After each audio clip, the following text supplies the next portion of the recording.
صل على سيدنا مولانا محمد وعلى آل سيدنا مولانا محمد খুব সুন্দর জান্নাত আছে জি জানাম মদিনা ছেড়ে আমি কোথাও যাব না জান্নাতে সবই আছে মদিনা তো নেই আর জান্নাতের বাগান আছে পবিত্র মদিনাতে আল্লাহুম্মা সাল্লি আলা সাইয়্যিদিনা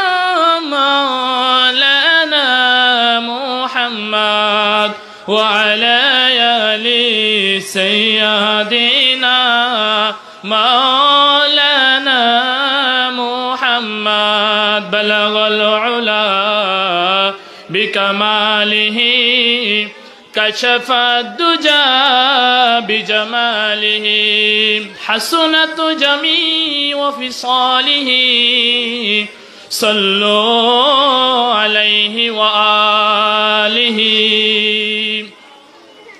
حسبي ربي جل الله ما في قلبي غير الله نور محمد صلى الله لا إله إلا الله بل حسبي ربي جل الله غير الله نور محمد صلى الله لا إله إلا الله আমার দেহ আমার মন জপতে তাকে সর্বক্ষণ যেমন জপেন মুস্তাফা লা ইলাহা ইল্লাল্লাহ বলো হাসবি রব্বি জাল্লাল্লাহ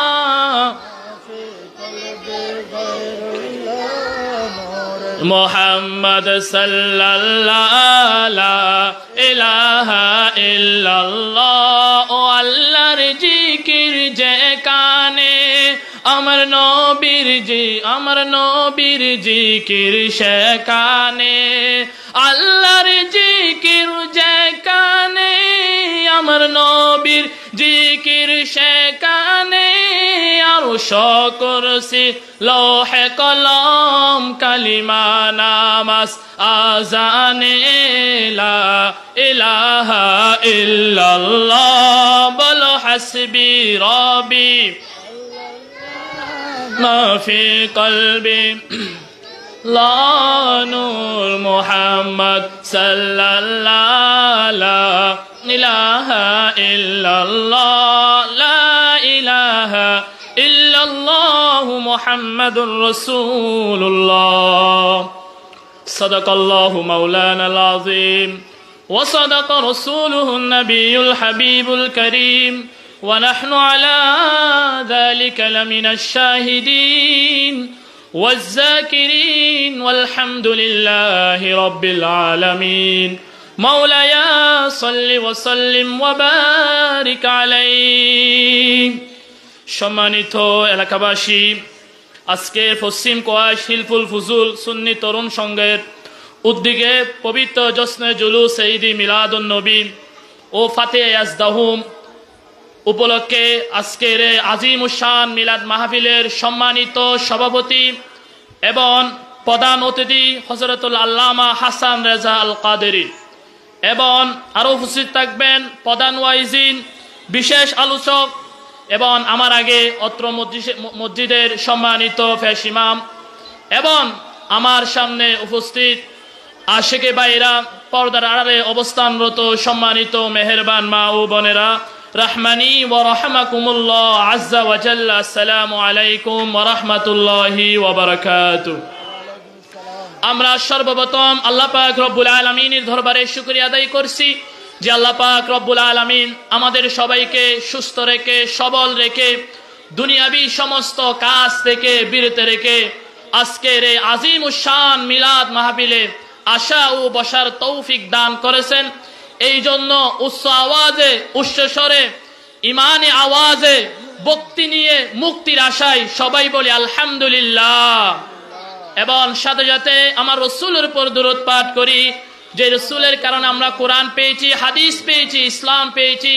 যেই নবী হাউজে কাউসারের মালিক, যেই নবী শাফাআতের মালিক, ওই রসুলের উপর আমরা সবাই দরুদ পাঠ করি। সবাই বলি সাল্লাল্লাহু আলাইহি ওয়াসাল্লাম। সম্মানিত প্রিয় আশিক ভাইরা, আজকের আমি আলোচনা করব, যেহেতু সময় সংক্ষিপ্ত, এই সংক্ষিপ্ত সময়ের মধ্যে আমার নবীজির শান মানে অল্প কিছুক্ষণ আপনাদের সামনে আলোচনা করব। এবং আমাকে আরো একটা বিষয় দেওয়া হয়েছে, সেটা হচ্ছে নামাজ। তো নামাজ সম্পর্কে আমি আপনাদেরকে এই সময় যতটুকু আছে এই সময়টুকুর মধ্যে আমি আপনাদেরকে বোঝানোর চেষ্টা করব। আল্লাহ পাক রব্বুল আলামিন সর্বপ্রথম যেন আমাকে এরপর আপনাদেরকে শুনে আমল করার তৌফিক দান করে। সবাই বলেন আমিন। আল্লাহ পাক রব্বুল আলামিন বলেন, কুল ইন কুনতুম তুহিব্বুনাল্লাহা ফাত্তাবিউনি ইউহিব্বুকুমুল্লাহু ওয়া ইয়াগফির লাকুম যুনুবাকুম ওয়াল্লাহু গফুরুর রহিম। জোরে বলেন আল্লাহু আকবার। আল্লাহ পাক রব্বুল আলামিন বলেন, ও দুনিয়ার মানুষেরা তোমরা শুনে রাখো, কুল ইন কুনতুম তুহিব্বুনাল্লাহ, ও নবী আপনি আপনার উম্মতদেরকে জানাই দেন। কি জানাই দিবে? ইন কুনতুম তুহিব্বুনাল্লাহ, আপনার উম্মতরা যদি আমি আল্লাহ পাক রব্বুল আলামিনের ভালোবাসা যদি আপনার উম্মতরা যদি পেতে চাই, আমি আল্লাহ পাক রব্বুল আলামিনের ভালোবাসা কেউ কিন্তু এমনিতেই পাইবে না। ও আমার আশিকে ভাইরা, বুঝে থাকলে বলুন, আমরা যে এই মাহফিলের মধ্যে আসলাম, এটা কার মহাব্বতে আসলাম? সবাই বলেন, কার মহাব্বতে আসলাম? আল্লাহ এবং আমার নবীর মহাব্বতে আসলাম। আল্লাহ বলেন, বান্দা তোমরা যদি আমি আল্লাহ পাক রব্বুল আলামিনের মহাব্বত যদি পেতে চাও, ইন কুনতুম তুহিব্বুনাল্লাহ, আল্লাহ বলেন, ও দুনিয়ার মানুষ, তাহলে তোমরা আমার নবীর অনুসরণ অনুকরণ করো। সুবহানাল্লাহ। আল্লাহ বলেন, বান্দা তোমরা যদি আমি আল্লাহর মহাব্বত যদি পেতে চাও, আমি আল্লাহর মহাব্বত কেউ এমনিতে পাইবে না। আল্লাহর মহাব্বত পাওয়ার জন্য কাকে লাগবে? নবীকে লাগবে। আওয়াজ দিতে হবে, কাকে লাগবে? নবীকে লাগবে। নবী ছাড়া কোনো উপায় নাই। এরপর আল্লাহ বলেন, যারা আমার নবীর অনুসরণ অনুকরণ করবে। আমাদের প্রশ্ন আসতে পারে, হুজুর আমরা আল্লাহকে মহাব্বত করি, আমার রসুলকে মহাব্বত করি, রসুলকে মহাব্বত করলে কি ফায়দা? আল্লাহ পাক রব্বুল আলামিন সেটাও বলে দিলেন, যারা আমার নবীকে মহাব্বত করবে, আমার নবীকে যারা ভালোবাসবে, আমার নবীর অনুসরণ অনুকরণ যারা করবে, আল্লাহ পাক রব্বুল আলামিনের পক্ষ থেকে তাদের জন্য রয়েছে দুইটা পুরস্কার। সুবহানাল্লাহ। যারা আল্লাহ আমার নবীকে ভালোবাসবে, আল্লাহর পক্ষ থেকে তাদের জন্য দুইটা পুরস্কার। তার মধ্যে এক নাম্বার হলো ইউহিব্বুকুমুল্লাহ, আমি আল্লাহ তাদেরকে মহাব্বত করব, ভালোবাসবো। দুই নাম্বার ওয়া ইয়াগফির লাকুম যুনুবাকুম ওয়াল্লাহু গফুরুর রহিম। তাদের দুই নাম্বার পুরস্কার হলো, আমি আল্লাহ পাক রব্বুল আলামিন যারা আমার নবীর অনুসরণ অনুকরণ করবে, তাদের দুই নাম্বার পুরস্কার হলো তাদের জিন্দেগীর সমস্ত গুনাহ খতা মাফ করে দিব। পড়েন সুবহানাল্লাহ। তাহলে আমার নবীকে ভালোবাসলে কয়টা পুরস্কার? দুইটা পুরস্কার। এক নম্বরে আল্লাহ আমাদেরকে ভালোবাসবে, দ্বিতীয় নম্বরে আমাদের যত রকম গুনাহ আছে সব গুনাহগুলো আল্লাহ মাফ করে দিবেন। সুবহানাল্লাহ। ও দুনিয়ার মানুষ তোমরা শুনে রাখো, দুনিয়ার মানুষ একজন আরেকজনকে কি জন্য মহাব্বত করে? আমরা কেন আমার নবীকে মহাব্বত করব? আমার নবীকে কেন আমরা ভালোবাসবো? সহজ জবাব হলো, একটা মানুষ আরেকটা মানুষকে যতগুলা কারণে মহাব্বত করে, আমার আল্লাহ পাক রব্বুল আলামিন আমার নবীর মধ্যে সব গুণ দিয়ে দিলেন। পড়েন সুবহানাল্লাহ। দুনিয়ার মানুষ একজন আরেকজনকে যতগুলো কারণে ভালোবাসে, আল্লাহ পাক বলেন, ও দুনিয়ার মানুষ শুনে নাও, যতগুলা কারণে দুনিয়ার মানুষ একজন আরেকজনকে ভালোবাসে, আমি আল্লাহ পাক রব্বুল আলামিন আমার নবীর মধ্যে সমস্ত গুণ ঢেলে দিলাম। পড়েন সুবহানাল্লাহ। আম্মা জান আয়েশা বলেন, ও দুনিয়ার মানুষ তোমরা কি জানো আমার নবীকে আমার আল্লাহ এত ভালোবাসে, এত সুন্দর করে আমার নবীকে বানাইলেন।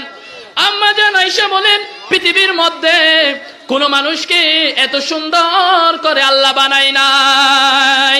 সুবহানাল্লাহ। আল্লাহ বলেন বান্দা দেখো, দুনিয়ার মধ্যে আমি অসংখ্য নবী রাসূল দুনিয়ার মধ্যে প্রেরণ করেছি, কিন্তু আমি আমার নবীর মতো এত সুন্দর করে আমি কাউকে বানাই নাই। পড়েন সুবহানাল্লাহ। তাহলে আমার নবীর সৌন্দর্যের কাছে সব সৌন্দর্য হার মেনে যাবে। আরবের মধ্যে এক কবি ছিল হাসান বিন সাবেত, তিনি বললেন, আমি জিন্দেগিতে অনেক মানুষ দেখেছি, মক্কা নগরীর মধ্যে আমি অনেক মানুষ দেখেছি, কিন্তু আমার নবীর মতো এত সুন্দর নবী আমি আর জিন্দেগিতে দেখি নাই। তিনি আরো বললেন, আমার দুই চোখে আমার দুই নয়নে কত মা ছেলে সন্তান জন্ম দিতে দেখেছি, কিন্তু আমার নবীর মতো এত সুন্দর ছেলে জন্ম দিতে আমি দেখি নাই। পড়েন সুবহানাল্লাহ। হাসান বিন সাবেত তিনি বললেন, পৃথিবীর মধ্যে আমি এত মানুষ দেখেছি, কিন্তু আমার নবীর মতো এত সুন্দর মানুষ আর দেখি নাই। এবং আমি এটাও জানাই দিই, অনেক মানুষ অনেক মা ছেলে সন্তান জন্ম দিতে দেখেছি, কিন্তু আমার নবীর মতো এত সুন্দর ছেলে জন্ম দিতে আমি দেখি নাই। সুবহানাল্লাহ। আল্লাহ বলেন, ওয়া ইন্নাকা লাআলা খুলুকিন আযীম। আমার নবীর চরিত্র।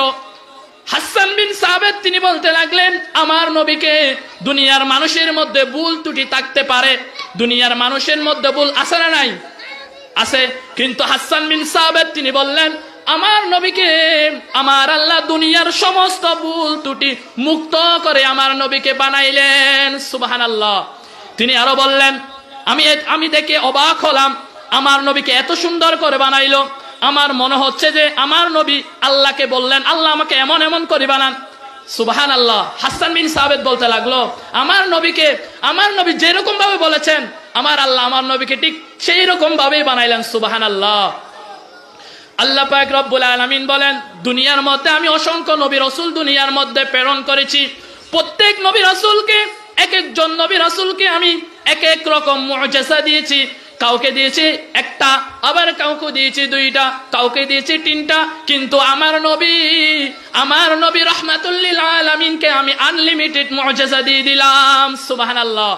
প্রত্যেক নবী রাসূলকে আল্লাহ তাআলা একটা দুইটা এরকম ভাবে মুআজিজা দিয়েছিলেন, কিন্তু আমার নবীকে আল্লাহ তাআলা আনলিমিটেড মুআজিজা, মানে হচ্ছে আমার নবী বসবেন এটাও মুআজিজা, দাঁড়াবেন এটাও মুআজিজা, হাসবেন এটাও মুআজিজা, থুতু ফেলবেন এটাও মুআজিজা। সুবহানাল্লাহ। তাহলে আমার নবীর মতো এত সুন্দর কেউ হতে পারে না, এত মুআজিজা আল্লাহ দিলেন। আম্মা জান আয়েশা বলেন, দুনিয়ার মানুষ তোমরা শুনে রাখো, আমার নবীর গাম মুবারক গুলো হলো মেশক আম্বরের চাইতে গেরান। আগের জমানায় আমরা আমার নবীজির গাম মুবারক গুলো শিশির বোতলের মধ্যে ঢুকাই রাখতাম, ভরে রাখতাম, এবং বড় বড় যখন বিবাহ অনুষ্ঠান হতো সেখানের মধ্যে আমার নবীজির গাম মুবারক গুলো আমরা মেশক আম্বর হিসাবে ব্যবহার করতাম। সুবহানাল্লাহ। আমার নবীজির গাম মুবারক মেশক আম্বরের চাইতে গেরান। সুবহানাল্লাহ। নবীজির তুতা মুবারক মুআজিজা, কেমন মুআজিজা! সাহাবীরা যখন কোনো ব্যথা পেত, আবু বকরের একটা ঘটনা আছে, বিষাক্ত সাপ আবু বকরকে কামড় দিয়েছিল, নবীজির তুতা মুবারক সেখানের মধ্যে লাগাইতে দেরি, আবু বকর সুস্থ হতে দেরি হয় নাই। সুবহানাল্লাহ। তাহলে আমার নবীর গাম মুবারক মুআজিজা, তুতা মুবারক মুআজিজা, সব মুআজিজা। সুবহানাল্লাহ। আল্লাহ তাআলা কুরআনের মধ্যে অসংখ্য নবী রাসূলের নাম উল্লেখ করেছেন, কিন্তু কোন জায়গায় আমার নবীকে ইয়া মুহাম্মদ বলে সম্বোধন করে নাই। অনেক নবী রাসূলকে আল্লাহ পাক রব্বুল আলামিন কাউকে ডাকলেন ইয়া জাকারিয়া, কাউকে ডাকলেন ইয়া মুসা, কাউকে ডাকলেন ইয়া ইয়াহইয়া হুদিল কিতাবা বিকুয়া, কিন্তু আমার নবীকে যখন আমার আল্লাহর ডাকার প্রয়োজন হতো, আমার আল্লাহ এক এক সময় এক এক রকম ভাবে ডাকলেন। সুবহানাল্লাহ। সালাতুন ইয়া রাসূলুল্লাহ আলাইকুম, সালামুন ইয়া হাবিবাল্লাহ আলাইকুম, গৌসে আজম দরমিয়ানে আউলিয়া, সো জানাবে মুস্তাফা দর আম্বিয়া, সালাতুন ইয়া সালামুন ইয়া হাবিবাল্লাহ আলাইকুম। সম্মানিত আশিক ভাইরা, আমার আল্লাহ আমার নবীকে এত মুআজিজা দিয়েছিলেন, কোন নবীকে আল্লাহ পাক রব্বুল আলামিন অসংখ্য নবী রাসূলের আল্লাহ পাক রব্বুল আলামিন কোরআনের মধ্যে সম্বোধন করেছেন, কিন্তু আমার নবীকে আমার আল্লাহ কোন জায়গায় ইয়া মুহাম্মদ বলে সম্বোধন করে নাই। সুবহানাল্লাহ। আমার নবীর দাম এত বেশি, যদি তুমি নবীকে ভালোবাসতে না পারো তাহলে তুমি আল্লাহ থেকে মাহরুম, আল্লাহ তোমাকে ভালোবাসবে না। তাহলে আমাদের নবীর ভালোবাসা আমাদের দরকার আছে না নাই? আছে না নাই? এই জন্য আমরা আমার নবীকে আমরা মনে করি, আমরা দাবি করি আমাদের অন্তরের মধ্যে রসুল আছে, রসুলের ভালোবাসা আছে, কিন্তু প্রকৃতিপক্ষে যখন দেখা যায় আমরা মুখে বলি একটা, করি আর একটা। আছে না নাই এমন? তাহলে নবীজিকে কেমন ভালোবাসতে হবে? অন্তরের মধ্যে আমরা যে আহলুস সুন্নাত ওয়াল জামাত দাবি করতেছি, আমরা দাবি করি আহলুস সুন্নাত ওয়াল জামাত মানে কি? রসুলের সুন্নাত অনুসরণ অনুকরণ করা, এরাই হলো প্রকৃতিক আশিকে রসুল, ঠিক কিনা বলেন? এই জন্য নবীজির অনুসরণ অনুকরণ আমাদের দরকার আছে না নাই? আছে। আমার নবী যখন মক্কা নগরীর মধ্যে ইসলামের দাওয়াত দেওয়া যখন শুরু করে দিল, কালিমার দাওয়াত দেওয়া যখন শুরু করে দিল, মক্কার কাফেররা আমার নবীকে পাগল বলতে লাগলো। কেউ কেউ বলতে লাগলো মুহাম্মদ তো পাগল হয়ে গেল। আমার নবী কালিমার দাওয়াত দিতে লাগলো, কিন্তু কেউ আমার নবীর কালিমার দাওয়াত গ্রহণ করে না, বরঞ্চ তারা আমার নবীকে বিভিন্ন রকম ভাবে হেউ করতেছে। তাহলে আমার কথা হচ্ছে, বুঝে থাকলে বলুন তো, পৃথিবীর মধ্যে সবচাইতে দামি কিতাব কোনটা? বলেন কোনটা? পৃথিবীর মধ্যে সবচাইতে দামি কিতাব আল কোরআন। এই কোরআন কার উপর নাজিল হয়েছে? এই কোরআন নাজিল হয়েছে আমার রসুলের উপর, শ্রেষ্ঠ কিতাব শ্রেষ্ঠ মানবের উপর নাজিল হয়েছে। সুবহানাল্লাহ। নবীজি যখন কোরআনের দাওয়াত দিতে লাগলো, হঠাৎ করে নবীজির উপর যে ওহী আসতো সেই ওহী আসা বন্ধ হয়ে গেল। কোন বর্ণনায় 2 মাস, কোন বর্ণনায় 4 মাস, কোন বর্ণনায় 5 মাস। রাসূল করিম সাল্লাল্লাহু আলাইহি ওয়াসাল্লাম চিন্তায় পড়ে গেলেন। মক্কার কাফিররা বলতে লাগলো, মুহাম্মদ তোমার আল্লাহ তো তোমাকে বলে গেছে। নবীজির চাচি উম্মে জামিল তিনি বলতে লাগলো, ও মুহাম্মদ তোমার কাছে কি শয়তানটাকে আর আসে না? এখানে শয়তান দ্বারা উদ্দেশ্য করলো উম্মে জামিল সাইয়েদনা জিবরিল আমিনকে। বলেন নাউজুবিল্লাহ। নবীজি চিন্তায় পড়ে গেলেন, ভাবতে লাগলেন নিশ্চয়ই মনে হয় রব্বুল আলামিন আমার উপর রাগ করে ওহী বন্ধ করে দিয়েছে। সাথে সাথে আল্লাহর পক্ষ থেকে সূরা দোহা নাজিল হয়ে গেল। আল্লাহ পাক রব্বুল আলামিন জানালেন, ওয়াদ-দুহা ওয়াল-লাইলি ইযা সাজা। সুবহানাল্লাহ। আল্লাহ বলেন ওয়াদ-দুহা, নবী আলোর কসম। এখানে আলোর কসম আল্লাহ তাআলা এই জন্য করলেন, আলো মানে হলো ওহীর আগমনকে রব্বুল আলামিন বুঝিয়েছেন। ওয়াল-লাইলি ইযা সাজা, অন্ধকারের কথা রব্বুল আলামিন বললেন। এখানে অন্ধকার মানে হলো ওহীর অনুপস্থিতিকে রব্বুল আলামিন বুঝালেন। নবী ওহী আসবে, ওহীর যে অনুপস্থিতি সেটা দূর হয়ে যাবে। সুবহানাল্লাহ। নবী ওহী আসবে, ওহীর যে অনুপস্থিতি সেটা দূর হয়ে যাবে। নবী মা ওয়াদ্দাকা রাব্বুকা ওয়া মা ক্বালা, ও নবী আপনার রব কিন্তু আপনাকে বলে যায় নাই। সুবহানাল্লাহ। নবী ওহী বন্ধ রেখেছে এই জন্য, ও নবী ওহী যদি খালি আসতেই থাকে, ওহীর একটা ওজন আছে, ওহীর একটা বার আছে, ওহী যদি খালি আসতেই থাকে আপনি নবীর কষ্ট হয়ে যাবে। এই জন্য আমি আল্লাহ পাক রব্বুল আলামিন সাময়িক সময়ের জন্য ওহী বন্ধ রেখে আপনাকে বিশ্রামের ব্যবস্থা করে দিলাম। সুবহানাল্লাহ। ওহী যদি খালি আসতেই থাকে নবী আপনার কষ্ট হয়ে যাবে, এই জন্য আমি ওহী বন্ধ রেখে আপনাকে সাময়িক সময়ের জন্য বিশ্রামের ব্যবস্থা করে দিলাম। নবী মা ওয়াদ্দাকা রাব্বুকা ওয়া মা ক্বালা, ও নবী আপনার রব কিন্তু আপনাকে ভুলে যায় নাই। পড়েন সুবহানাল্লাহ। অনেক সময় আমরা চিন্তা করি, অনেক পেরেশান, আমরা অনেক টেনশন করি, চিন্তা করতে থাকি। আল্লাহ বললেন নবী আপনি টেনশন করবেন না, ও নবী আপনি চিন্তা করবেন না, কারণ আল্লাহ বললেন মা ওয়াদ্দাকা রাব্বুকা ওয়া মা ক্বালা, ও নবী আপনার রব কিন্তু আপনাকে ভুলে যায় নাই, ওহী বন্ধ রেখেছে এই জন্য, কারণ আপনাকে সাময়িক সময়ের জন্য বিরতি দিয়েছি, বিশ্রামের ব্যবস্থা করে দিয়েছি। আমরা যখন অনেক সময় টেনশনের মধ্যে পড়ি, আল্লাহ নবীজিকে জানালেন নবী আপনি টেনশন করবেন না, চিন্তা করবেন না। এরপর পরবর্তী আয়াতের মধ্যে রব্বুল আলামিন বলেন ওয়ালাল আখিরাতু খায়রুল লাকা মিনাল উলা, ও নবী এই দুনিয়া কিন্তু এই দুনিয়ার চাইতে কিন্তু আখিরাত অনেক শ্রেষ্ঠ। সুবহানাল্লাহ। নবী এই দুনিয়া থেকে আমরা সবাই চলে যাব, এই দুনিয়ার চাইতে কিন্তু আখিরাত সর্বশ্রেষ্ঠ। সুবহানাল্লাহ। নবীজি হাদিসের মধ্যে বলেন আদ-দুনিয়া সিজনুল মুমিন ওয়া জান্নাতুল কাফির, এই দুনিয়াটা হলো মুমিনদের জন্য জেলখানা, আর কাফেরদের জন্য হলো বালাখানা। এই জন্য যারা কাফের, যারা মুশরিক, এরা দেখবেন দুনিয়ার মধ্যে কত আনন্দের মধ্যে থাকে, কারণ তাদের কোনো হিসাব নাই। আর দুনিয়াটা মুমিনদের জন্য যেহেতু জেলখানা, এই জন্য মুমিনরা কত নির্যাতন, কত কষ্ট ধৈর্য ধারণ করে, নির্যাতনকে তারা ধৈর্য ধারণ করে। আল্লাহ বললেন, নবী আপনি টেনশন করবেন না, মা ওয়াদ্দাকা রাব্বুকা ওয়া মা ক্বালা। ও নবী, আপনার রব কিন্তু আপনাকে বলে যায় নাই। সুবহানাল্লাহ। সালাতুন ইয়া রাসূলুল্লাহ, সালামুন ইয়া হাবিবাল্লাহ আলাইকুম, সালাতুন ইয়া রাসূলুল্লাহ আলাইকুম, সালামুন ইয়া হাবিবাল্লাহ আলাইকুম, সালাতুন ইয়া রাসূলুল্লাহ আলাইকুম, সালামুন ইয়া হাবিবাল্লাহ আলাইকুম। সম্মানিত প্রিয় ভাইরা, এর পরবর্তী আয়াতে রব্বুল আলামিন বললেন, ওয়ালা সাউফা ইউতিকা রাব্বুকা ফাতারদা। ও নবী, আপনাকে আমি এত নিয়ামত দিব, যেই নিয়ামত গুলো পেয়ে আপনি খুশি হয়ে যাবেন। পড়েন সুবহানাল্লাহ।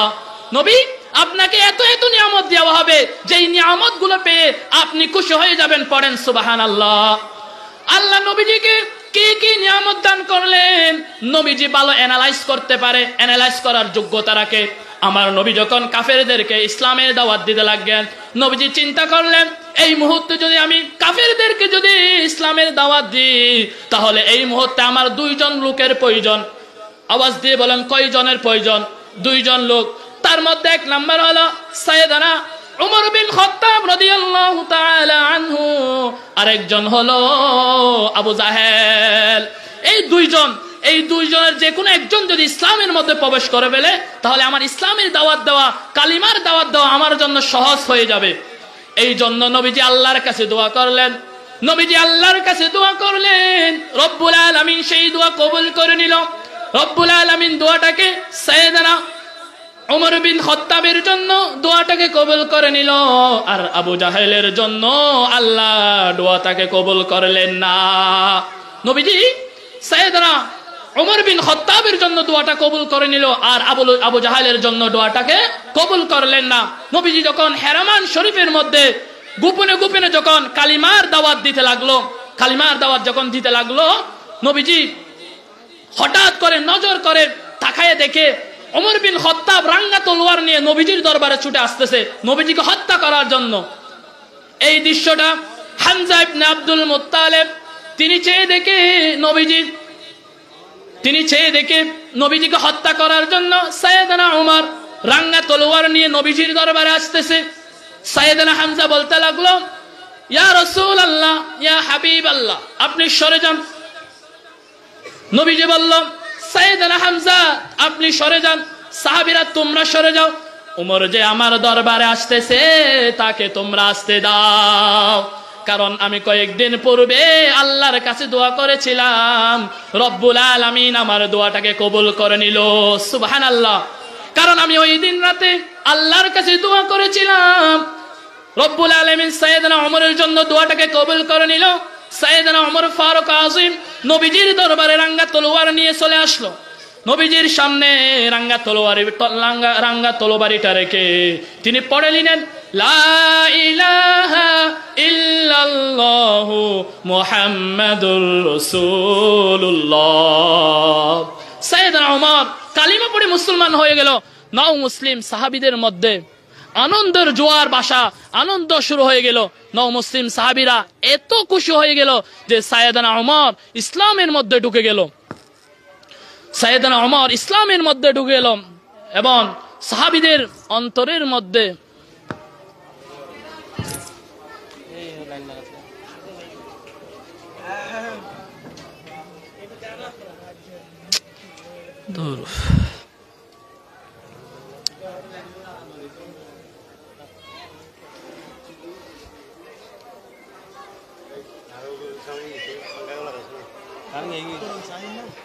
인기 여기요.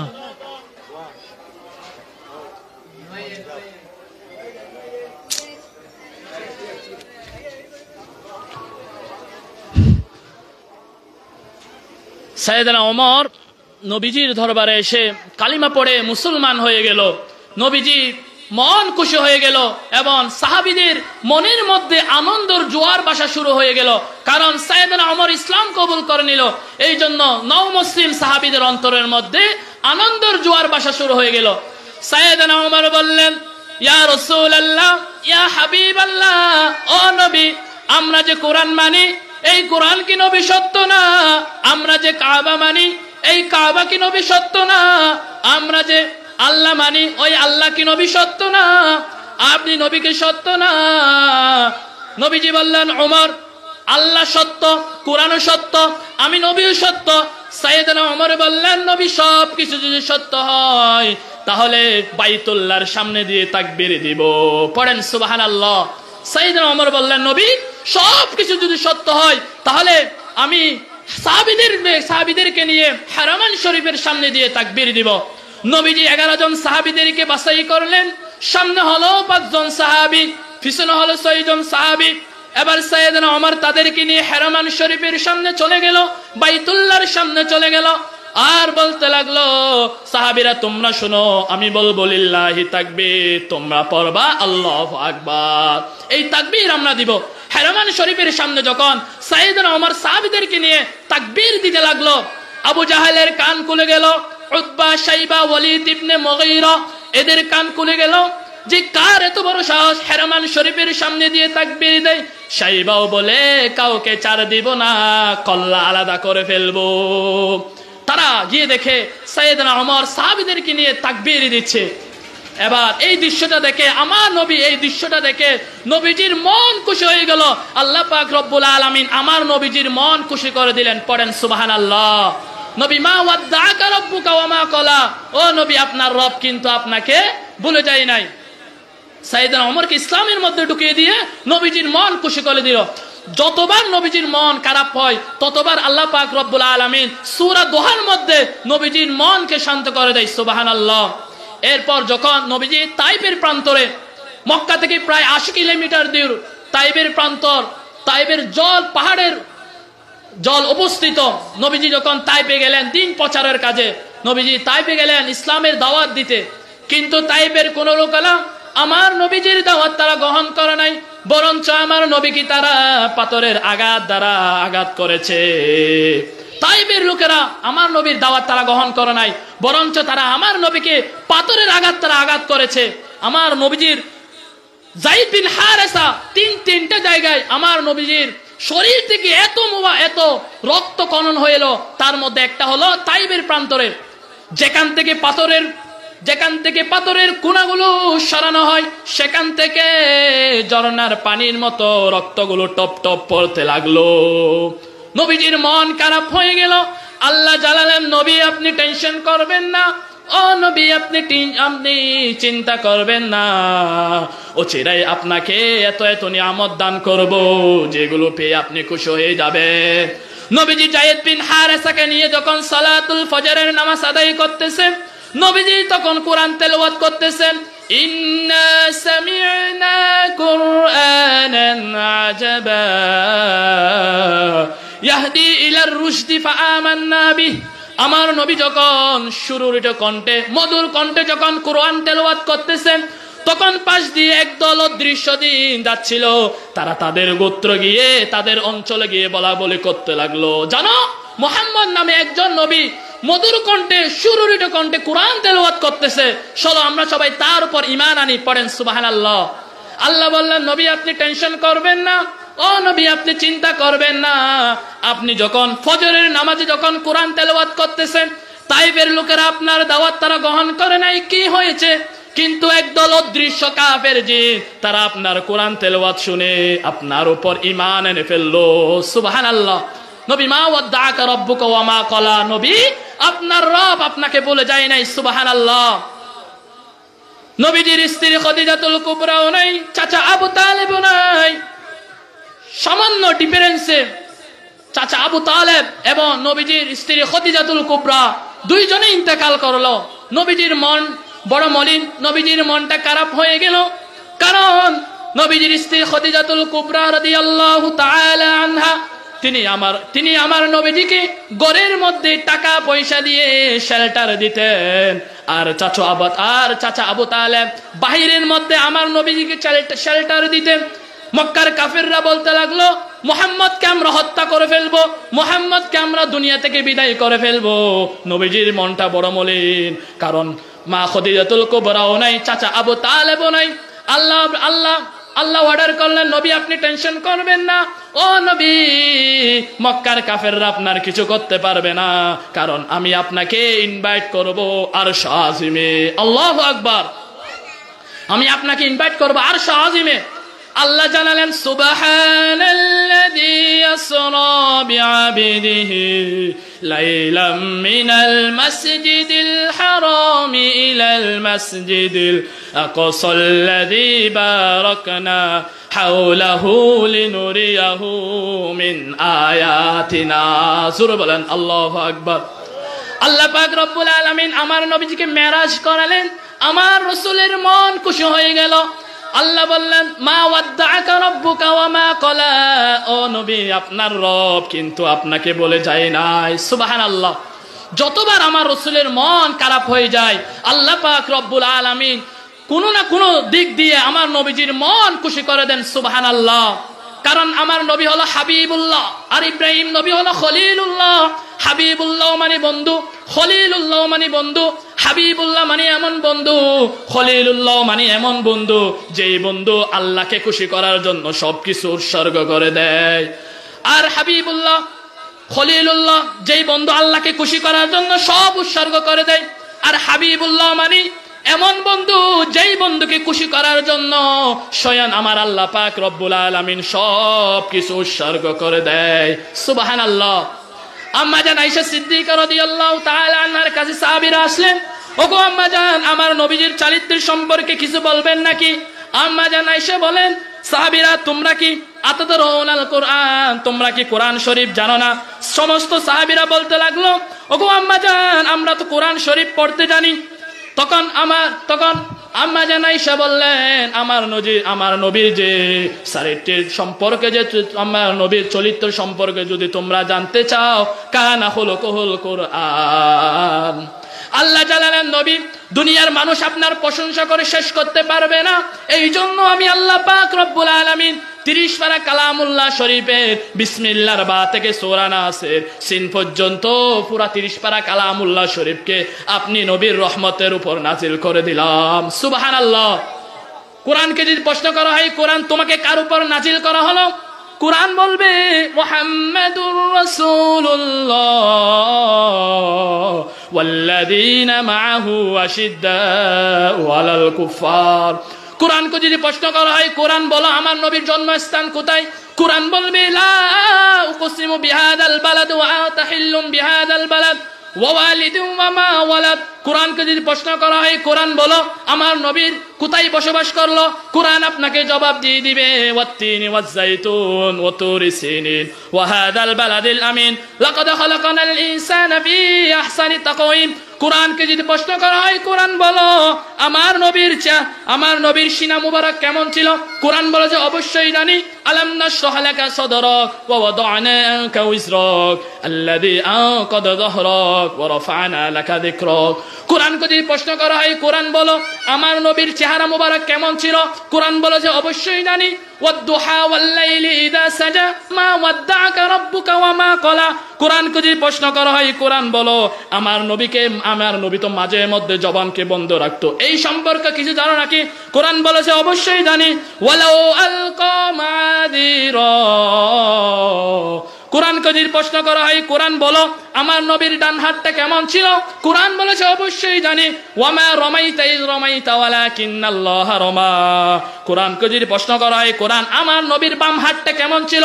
কোরআন বলেছে অবশ্যই জানি। লাকাদ রাদিয়াল্লাহু আনিল মুমিনিন ইয ইবাইউনাকা তাহতা আশ-শাজারাতি ফাআলিমা মা ফি কুলুবিহিম।